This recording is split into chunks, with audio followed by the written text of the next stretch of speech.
তানবীর, ওই হারামজাদা, ওঠ। সেই কখন থেকে ডাকছি, সারাদিন শুধু ঘুম। দিনে এত ঘুমালে কাজ করবি কখন? আব্বু, একটু ঘুমাতে দাও তো। আমার তো পড়াশোনাও শেষ হয়নি। তাছাড়াও আমি লেখালেখি করে নিজের খরচ নিজেই চালাই। চুপ কর বেয়াদব।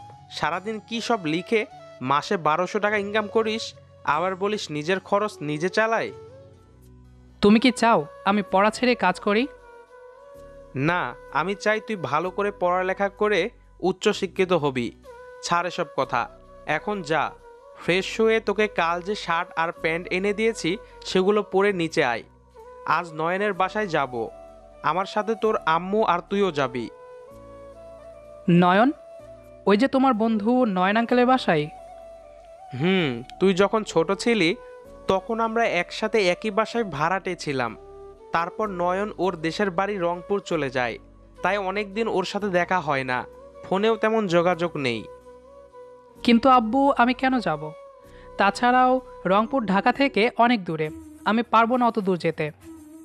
তোর নয়ন আঙ্কেল তোকে দেখতে চেয়েছেন, আর দূরে তো কি, আমরা গাড়ি নিয়ে যাব। আব্বু, আব্বু আমাকে থামিয়ে বলল, তানবীর, তুই আমার সাথে যাচ্ছিস, এটাই ফাইনাল। যা, রেডি হ। আমি নিচে খাবার টেবিলে ওয়েট করছি। ওকে আব্বু। তারপর আব্বু নিচে চলে গেল। আমি উঠে ফ্রেশ হয়ে রেডি হয়ে নিচে আসলাম।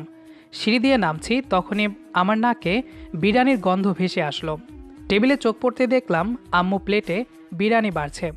বিরিয়ানি আমার ফেভারিট, তাই আর দেরি না করে টেবিলে এসে বসলাম। তারপর খাওয়া শেষ করে নিচে এসে গাড়িতে বসলাম। কিছুক্ষণ পর আব্বু আসলো, তার ঠিক পেছন পেছন আম্মু আসলো। দুজনে গাড়িতে উঠতেই ড্রাইভার গাড়ি চালাতে লাগলো। গাড়ি চলছে রংপুরের উদ্দেশ্যে। আমি একবার বগুড়ায় এক ফুপুর বাসায় গিয়েছিলাম, তবে কোনোদিন রংপুর যাইনি। আজই প্রথম সেখানে যাচ্ছি। শুনেছি রংপুরের লোকজন অনেক কিপটে, আর তার জলজান্ত প্রমাণ হলেন নয়ন আঙ্কেল। এখনও আব্বুর সাথে কথা বলতে হলে মিস কল দেয়। দীর্ঘ 9 ঘন্টা জার্নি শেষে রংপুরের নয়ন আঙ্কেলের বাসায় এসে পৌঁছালাম। গাড়ি থেকে নেমে আব্বু আম্মু আগে আগে যাচ্ছে, আর আমি তাদের থেকে অনেকটা পেছনে আসছি। যত আঙ্কেলের বাসার দিকে এগোচ্ছি কেমন যেন লজ্জা লজ্জা লাগছে। বাহ, কিপটে আঙ্কেল দেখছি কিপটেমির টাকায় বাড়িটা বেশ বানিয়েছে। গেট দিয়ে ঢুকতে যাব, হঠাৎই কারোর সাথে ধাক্কা লেগে নিচে পড়ে গেলাম। উফ, তার চোখ দুটো খুব সুন্দর। ইচ্ছে করছে হারিয়ে যাই তার ওই চোখের মাঝে। হঠাৎ মনে হলো আমি একটা মেয়ের ওপরে পড়ে আছি, কিন্তু মেয়েটার কোনো সাড়া শব্দ নেই, শুধু অপলক চোখে আমার চোখের দিকে তাকিয়ে আছে। আমার বুকের বাম পাশটায় এক অদ্ভুত অনুভূতির ঝড় বইছে। অবশেষে বাবুর আম্মুকে পেয়ে গেলাম। ওইদিকে নয়ন আঙ্কেল আমাদের এভাবে পড়ে থাকতে দেখে এগিয়ে আসতেই দাঁড়িয়ে গেলেন। তারপর কিছুক্ষণ দাঁড়িয়ে থেকে এসে আমাকে টেনে তুললেন। এবার আমার খুব লজ্জা লাগছে। আমি উঠতেই মেয়েটাও উঠে মাথা নিচু করে মুচকি হেসে বাড়ির ভেতর ঢুকে গেল। নয়ন আঙ্কেলের দিকে তাকিয়ে দেখে উনিও আমার দিকে তাকিয়ে মুচকি হাসছেন। তারপর আমার ডান হাত ধরে বাড়ির ভেতরে নিয়ে আসলেন। জান্নাত বলে ডাকতেই সেই মেয়েটা বেরিয়ে আসলো। জি আপু, বলো। জান্নাত, মা যাও তো তানভীরের রুমটা দেখিয়ে দাও। ও ফ্রেশ হয়ে আসলে সবাই একসাথে খাবো। অনেকটা পথ জার্নি করে এসেছে। জি আপু। তারপর আমাকে উদ্দেশ্য করে বলল, আসুন আমার সাথে, আপনাকে রুম দেখিয়ে দিই। হ্যাঁ চলুন। আচ্ছা, আপনি কি নয়ন আঙ্কেলের মেয়ে? হুম। আর আপনি তানফির, তাই না? হুম। একটা কথা বলি? হ্যাঁ বলুন। আপনি না দেখতে অসম্ভব সুন্দর। জান্নাত অনেকটা লজ্জা মিশ্রিত কণ্ঠে বলল, আপনিও কি আমি? খুব সুন্দর। আমি মুচকি হেসে বললাম, তাহলে বাবুর আম্মু পেয়ে গেলাম। এটাই আপনার রুম। এই বলে দৌড়ে পালালো। যাওয়ার সময় তার মুখে স্পষ্ট লজ্জা লজ্জা ভাব দেখতে পেলাম। তারপর মনে মনে বললাম, জান্নাত, তুমি হবা আমার 2টা বাবুর একটা আম্মু। লাভ ইউ জান। তারপর ফ্রেশ হয়ে বিছানায় গা এলিয়ে দিতেই জান্নাতের আগমন। আপু আপনাকে ডাকছে, খেতে আসুন। আমি উঠে বসলেই জান্নাত চলে যেতে লাগলে দৌড়ে গিয়ে জান্নাতের ডান হাতটা চেপে ধরলাম। এই আপনি কি করছেন? বাবুর আম্মুকে আদর করছি। আমি আবার আপনার বাবুর আম্মু কখনো হলাম? আজ কিছুক্ষণ আগেই। মানে? মানে আজ প্রথম দেখায় আমি তোমাকে ভালোবেসে ফেলেছি। এই বলে জান্নাতকে আমার খুব কাছে টেনে নিলাম। এই ছাড়ুন প্লিজ, আমি এসব পছন্দ করি না। তা তুমি কি পছন্দ করো না? প্রেম, রিলেশন এসব কিছুই। তো আমি কি বলেছি নাকি প্রেম করতে? আমি তো সোজা বাবুর আম্মু বানাতেই চাচ্ছি। জান্নাত চোখ বড় বড় করে আমার দিকে তাকালো, তারপর অবাক হয়ে বলল, এই আপনি এসব কি বলছেন? বিয়ে না করে? ছি, আপনি থাকেন, আমি গেলাম। এই বলে জান্নাত আমার থেকে নিজেকে ছাড়ানোর চেষ্টা করছে। আমি তাকে টেনে আমার একদম সামনে দাঁড় করিয়ে দিলাম। তারপর তার চোখে চোখ রেখে বললাম, আমি অতটাও খারাপ না, বুঝলে?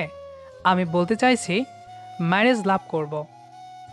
আমার কথায় জান্নাত তার চোখ দুটো নিচে নামিয়ে বলল, ম্যারেজ লাভ সেটা আবার কি? ম্যারেজ লাভ মানে আগে বিয়ে, তারপর প্রেম ভালোবাসা। এবার জান্নাত অনেকটাই লজ্জা পেল, কিন্তু আমি তাকে ধরে থাকায় চলে যেতেও পারছি না। এই মুহূর্তে জান্নাতকে দেখতে দারুণ লাগছে। তার অনেক অস্বস্তি বোধ হচ্ছে, তাই হাতটা ছেড়ে দিতেই দৌড়ে পালালো। আমি মুচকি হেসে নিচে চলে আসলাম। আলহামদুলিল্লাহ, আজ আমার সবচেয়ে খুশির দিন। প্রিয় মানুষটাকে পাওয়ার জন্য আল্লাহ তোমার লক্ষ কোটি শুকরিয়া। খাবার খেয়ে জান্নাতদের বাড়ির পেছন দিকটাই চলে আসলাম। এসে দেখি জান্নাত আম গাছের নিচে পাতা বেঞ্চে বসে আছে। আমাকে আসতে দেখে একটা মুচকি হাসি দিল। সেই সাথে আমার মনে ঝড় শুরু হয়ে গেল। মনে হয় সব কিছু লণ্ডভণ্ড করে ফেলবে। আমি জান্নাতের দিকে তাকিয়ে ধীর পায়ে বেঞ্চের দিকে হেঁটে যাচ্ছি। হঠাৎ মনে হলো পায়ে কিছু ফুটছে। আহ, মনে হয় কাঁটা ঢুকেছে।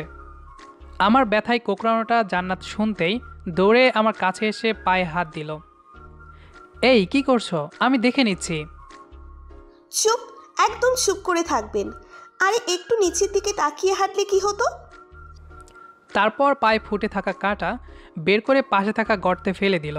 তারপর আমি জান্নাতের হাত টেনে বেঞ্চে এসে বসলাম। জান্নাত অন্যদিকে মুখ ফিরে তাকিয়ে আছে, আর আমি গাছের সাথে হেলান দিয়ে তাকে দেখছি। হালকা বাতাসে তার খোলা চুলগুলো উড়ছে। ইচ্ছে করছে পেছন থেকে জড়িয়ে ধরে ঘাড়ে নাক ঘষতে, কিন্তু জান্নাত রেগে যেতে পারে, তাই ইচ্ছেটা তুলে রাখলাম অন্য কোনো সময়ের জন্য। এভাবেই আজকের দিনটা কেটে গেল।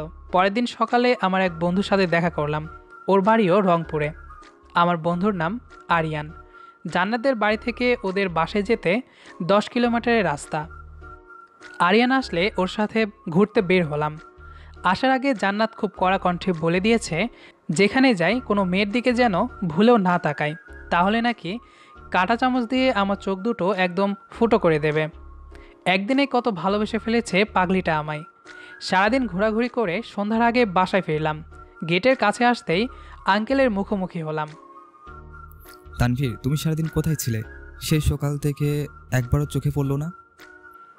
আঙ্কেল, আমি এখানকার এক ফ্রেন্ডের সাথে ঘুরতে গিয়েছিলাম, তাই আমাকে সারাদিন দেখতে পাননি। ও আচ্ছা, যাও ফ্রেশ হয়ে নামাজ পড়ে এসো। জি আঙ্কেল। এই বলে ভেতরে চলে আসলাম। রাতের বেলা সবাই একসাথে খেতে বসেছি। এমন সময় আব্বু বলল, নয়ন, তাহলে আমরা তো 6 দিন পর ঢাকায় ফিরে যাব। এখনই ওদের বিষয়টা খুলে বল, দেখি দুজন কি বলে। তুই ঠিকই বলেছিস।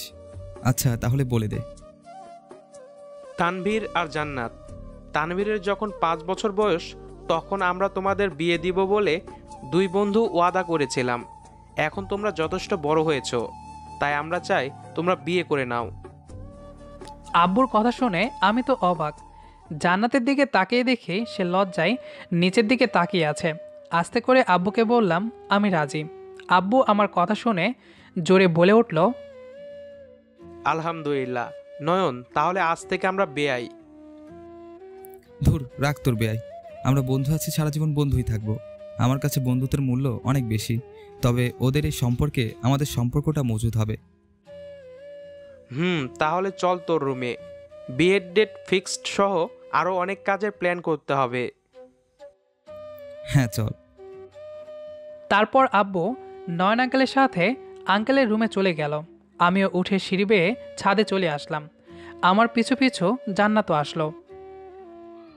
এই যে শুনছেন, আমি পেছন ফিরে মুচকি হেসে জান্নাতকে বললাম, বিয়ের ডেট ফিক্সড না হতেই এই যে শুনছেন, তবে নো প্রবলেম, শুধু শুনছেন থেকে শুনছো বললেই হবে। এই আপনি কি শুনবেন আমার কথা? এত রাগ করো কেন? অবশ্য রাগলে তোমাকে খুব সুন্দর লাগে, একদম লাল পরীর মতো। আমার কথা শুনে জান্নাত প্রচণ্ড রেগে চলে যেতে লাগলো। আমি তাকে আটকে দিলাম। কি হলো, পথ ছাড়ুন। আপনি তো আমার কথা শোনার মুডে নেই, তাই যখন মুড আসবে তখন বলবো। সরেন, আমাকে যেতে দিন। আরে আমি তো একটু মজা করছিলাম। আচ্ছা সরি, আর করব না। এবার বলো কি বলতে চাও। কাল একটু রংপুর শহরে যেতে হবে, আপনি একটু আমার সাথে যেতে পারবেন? হ্যাঁ অবশ্যই যাব। বাবুর আম্মু বলেছে আর আমি যাব না, তা কি করে হয়? আমি যাব শুনে জান্নাত মুচকি হেসে নিচে চলে গেল। আমি একা একা কি আর করব, তাই রুমে এসে ঘুমিয়ে গেলাম। পরের দিন সকালে নাস্তা শেষে সোফায় বসে বাবুর আম্মু মানে জান্নাতের জন্য অপেক্ষা করছি। কিছুক্ষণ পর আম্মু এসে পকেটে 1000 টাকার নোট গুঁজে দিয়ে চলে গেল। কিন্তু কেন দিল সেটা জিজ্ঞেস করব তার আগেই আন্টির রুমে চলে গেল। সিঁড়ির দিকে চোখ পড়তেই দেখি জান্নাত বোরকা পরে নিকাব পড়তে পড়তে নিচে নামছে। জান্নাত আসতেই উঠে দুজনে বাড়ির বাইরে চলে আসলাম। নয়ন আঙ্কেল তার বাইকের চাবি আমাকে দিয়ে বলল, তানভীর, এই নাও বাইকের চাবি। কিন্তু আঙ্কেল আমাদের তো গাড়ি আছে। তোমরা দুজন বাইক নিয়ে যাও, আমি আর তোমার আন্টির সাথে তোমার আব্বু আম্মু গাড়ি নিয়ে আসছি। আচ্ছা আঙ্কেল, আমরা জেলা শহরে কেন যাচ্ছি? কাজ আছে, তুমি জান্নাতের সাথে যাও, জান্নাত তোমাকে বলে দিবে। জি আঙ্কেল। জান্নাত চলো যাই। চলুন। তারপর আমি জান্নাতকে নিয়ে রংপুর জেলা শহরের দিকে যাচ্ছি। প্রায় আধা ঘন্টা পর আমরা শহরে এসে পৌঁছালাম। পথে মধ্যে জান্নাতকে জিজ্ঞেস করেছি আমরা শহরে কেন আসছি, কিন্তু সে বলেনি। রংপুর শহর আমার অপরিচিত, তাই জান্নাত আমাকে পথ দেখাচ্ছে। আমরা একটা বড় শপিং মলের সামনে এসে দাঁড়ালাম। তখন আমি জান্নাতকে বললাম, জান্নাত, আমরা শপিং মলে কেন আসলাম? কেন, আপনি জানেন না? আমরা তো শপিং করার জন্য আসছি। কিন্তু আমার শপিং করতে ভালো লাগে না। আমি জানি, তাই তো আসার সময় আপনাকে বলিনি। আমি যাব না, তুমি যাও। প্লিজ চলুন না, প্লিজ প্লিজ। এত করে বলছে তাই রাজি হয়ে গেলাম। আসলে আমার এসব শপিং টপিং করতে একদম ভালো লাগে না। তাই তো আমার প্যান্ট শার্ট টি শার্ট সব আব্বুই এনে দেয়। আর মেয়েদের সাথে শপিং করতে আসলে তারা 5 ঘন্টার আগেই বেরোবে না। হয়তো আম্মু জান্নাতকে বলে দিয়েছে, তাই প্ল্যান করে আমাকে নিয়ে শপিং করতে আসছে। আর এজন্যই আম্মু আমাকে টাকাগুলো দিল। দেখুন তো এই শাড়িটা কেমন হবে। আমি এসব শাড়িটারি বিষয় বুঝি না, তুমি দেখে কিনে নাও। তাতে কিছু হবে না, আপনি দেখুন, পছন্দ যেমনই হোক কোনো সমস্যা নেই, আমি সেটাই পরবো। আচ্ছা ঠিক আছে, দাও। তারপর আমি জান্নাতের কাছে গিয়ে একটা গোলাপি রঙের শাড়ি পছন্দ করলাম। আমার পছন্দ মতে জান্নাতকে গোলাপি শাড়িতে খুব সুন্দর লাগবে। আমি বলতেই জান্নাত শাড়িটা নিয়ে নিল। তারপর আমার জন্য তার পছন্দের পাঞ্জাবি নিল। কিছুক্ষণ পর আব্বু ও আম্মু, আঙ্কেল ও আন্টি চলে আসলেন। সবাই মিলে বিয়ের কেনাকাটায় বিজি। এই সুযোগে জান্নাতকে নিয়ে মলের বাইরে বাইকের কাছে আসলাম। তখন জান্নাত বলল, এই কি হলো, এভাবে চলে আসলেন কেন? সবাই বিয়ের কেনাকাটায় ব্যস্ত, চলো না আমরা একটু কোথা থেকে বেরিয়ে আসি। আচ্ছা ঠিক আছে, তার আগে চলুন রেস্টুরেন্টে যাই, আমার খুব ক্ষুধা পেয়েছে। চলো। আমি জান্নাতকে নিয়ে রেস্টুরেন্ট থেকে কিছু খেয়ে ঘুরতে চলে গেলাম। রংপুর এক অপরূপ প্রকৃতির সৌন্দর্যের ভরপুর। ঢাকার ইট পাথরের শহরে থাকতে থাকতে জীবনটা তামাতামা হয়ে গেছে। আমরা জেলা শহর পেরিয়ে গ্রাম্য এলাকা ঘুরে দেখছি। অতপর আব্বু ফোন করে বলল তাড়াতাড়ি বাসায় ফিরতে, তাদের শপিং শেষ। সবাই ফিরে যাচ্ছে জান্নাতদের বাসায়। আমরা ঘুরতে ঘুরতে অনেক দূর চলে আসছি। এখন ফিরতে ফিরতে সন্ধ্যা হয়ে যাবে, তাই আঙ্কেলের বাসার দিকে রওনা দিলাম। এসে তো আমি অবাক, পুরো বাড়ি সাজানো হয়েছে, সেই সাথে সারা বাড়িতে লোকজন কিলবিল করছে। আমাদের অনেক আত্মীয় সহ আরও অতিথিরা এসেছে, তারা হয়তো জান্নাতদের রিলেটিভ, কিন্তু আজ হঠাৎ এখানে কেন আসছে? কই, এই বিষয়ে তো আমাকে কেউ কিছুই বলেনি। আমাকে চিন্তিত দেখে জান্নাত বলল, এই আপনি কি নিয়ে ভাবছেন? তোমাদের বাসায় খালা খালু নানা নানি দাদা দাদি সহ আমার কাজিনরা কেন আসছে?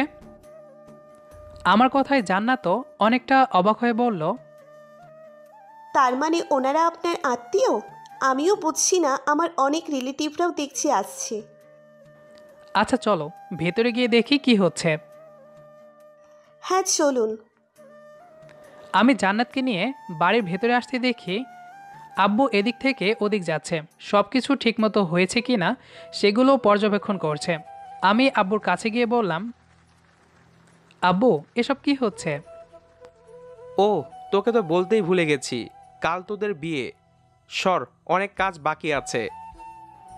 এই বলে আব্বু দ্রুত বাইরে চলে গেল।